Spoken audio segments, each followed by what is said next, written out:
The first human soldier died screaming in vacuum, his blood freezing into red crystals that glittered against the hull of the alien dreadnought, and that was the moment the galaxy decided we were weak. Earth's surrender broadcast echoed across 1,000 star systems only hours later. Politicians knelt. Generals wept. The alien dominion of Karset declared humanity non-viable for continued resistance. We were classified, cataloged, and dismissed, but none of them were watching forgotten soldiers drifting in the dark. And none of them understood what happens when you corner a species that has already survived its own extinction dreams. That was only the beginning. My name is Captain Elias Rourke, United Earth Expeditionary Forces, retired by decree of an alien tribunal that had never smelled gunpowder or heard a dying friend beg you not to let go. When the Karset arrived, I was training recruits in the Mojave ruins, teaching them how to fight without satellites, without air support, without hope. They called it obsolete doctrine. They were wrong. The Karset ships didn't bombard cities. They didn't need to. Their presence alone collapsed economies. Gravity weapons stalled tides. Communication arrays screamed and went silent.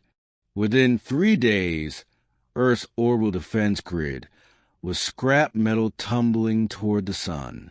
The aliens sent envoys after that, tall, silver-limbed beings with skin like liquid chrome and eyes that never blinked.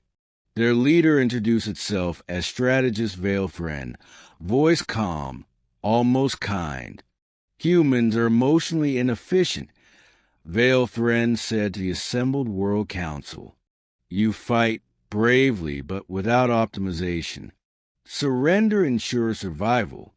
I watched from a cracked monitor in the desert bunker as leaders nodded, as treaties were signed, as humanity traded its pride for continued existence. But what I saw next changed everything.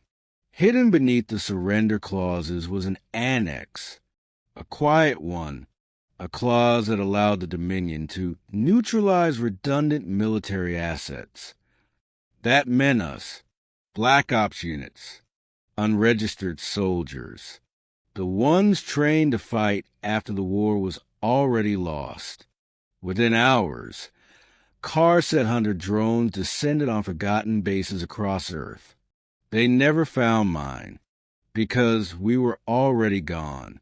We launched in silence aboard the Gravesend, an old stealth corvette designed for alien contact, when humans still believed wars would be fought by humans alone.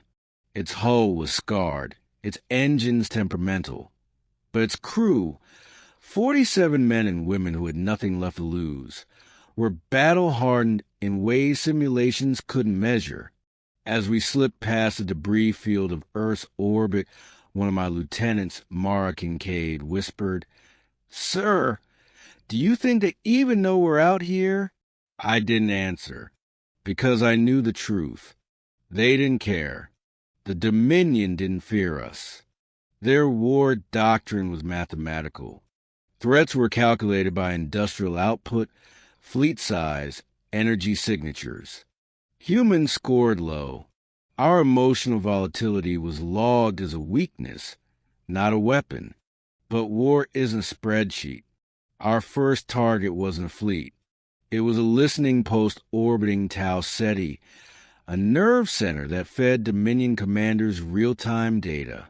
We drifted in cold, powered down, until we were close enough to see alien engineers moving behind translucent bulkheads. No alarms. No resistance. When we boarded, the Karset didn't fight back at first. They stared at us with something like confusion as we moved room to room. Silent, precise. They had never faced soldiers who didn't announce themselves with energy flares or orbital signatures. They had never faced predators. We left the station burning and broadcast a single message on all Dominion channels. Footage of human soldiers standing amid wreckage, bloodied but alive. Then we jumped. The galaxy noticed, but they still didn't understand. Strategist Veilfriend addressed the High Conclave days later, its tone unchanged. Localized anomaly. Human resistance statistically insignificant. That confidence would cost them everything. Our campaign wasn't about winning battles. It was about teaching fear. We sabotaged supply lines. We hacked translation relays to inject false data. We struck medical barges, not killing, but stealing wounded soldiers and releasing them with messages carved into their armor in human languages the Dominion hadn't bothered to fully decode. You miss one. Every attack raised questions. Every unanswered question spread unease. And yet, the deeper we went, the more I began to doubt myself. Because the Dominion didn't retaliate the way an empire should. They adapted. Halfway through our campaign, right when I thought we were finally being noticed, the truth emerged. We intercepted a classified Dominion transmission, buried beneath layers of quantum encryption. When our AI cracked it, the room went silent. The car set weren't conquerors. They were custodians. The galaxy was dying. Stars were failing early. Dark matter density was rising. Entire regions were collapsing into gravitational chaos. The Dominion wasn't expanding. It was consolidating, absorbing civilizations to manage resources, eliminate unpredictable variables. And humans? We were unpredictable. The surrender wasn't mercy. It was containment. Sir, Mara said quietly, eyes locked on the data stream, they're not afraid of us because of what we are. She swallowed. They're afraid of what we might become. None of us were prepared for that. The moral weight crushed us harder than any enemy fire. If we kept fighting, we risked destabilizing a system already on the brink. Billions of lives, alien and human, hung in the balance. But then came the message that erased all doubt. The Dominion had authorized phase silence. Earth was to be sterilized, not destroyed violently. Quietly, atmospheric manipulation, genetic dampening. Humanity would fade over generations, never realizing it had been erased. Efficiency over cruelty. That was the moment my fear burned away. We didn't debate. We didn't hesitate. We went for the heart. The Carset command world, Virex Prime, was hidden inside a nebula that shredded conventional sensors.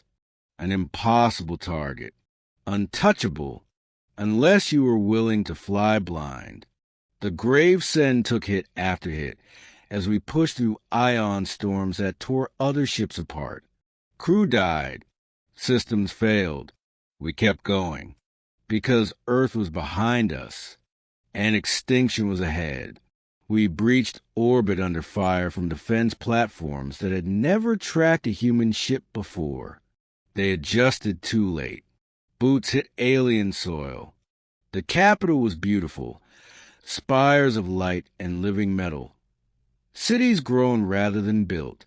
And beneath it all, a central nexus where strategist Veilfriend coordinated the fate of thousands of species. We fought our way inside, losing people with every corridor. Screams echoed. Plasma burned. I felt every death like a physical wound. At the core chamber, Veilfriend waited. It looked tired. You persist beyond logical parameters. It said as we aimed weapons at its chest. Why? I thought of Earth's oceans, of laughter, of soldiers who died believing in something bigger than survival. Because logic doesn't decide what's worth saving, I said. We do.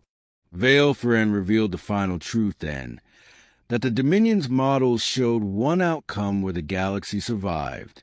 One, and in every simulation, humans were the variable that broke it or saved it. They had chosen control over trust. We chose defiance over extinction. The battle that followed wasn't just gunfire. It was data, willpower, sacrifice.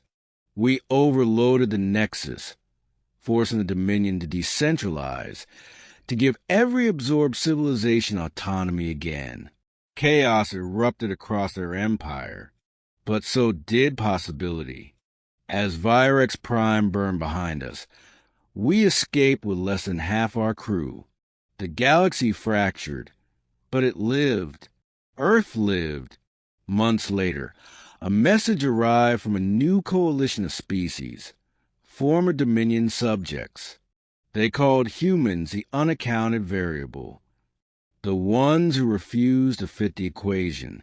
Standing under Earth's restored sky, I finally let myself breathe.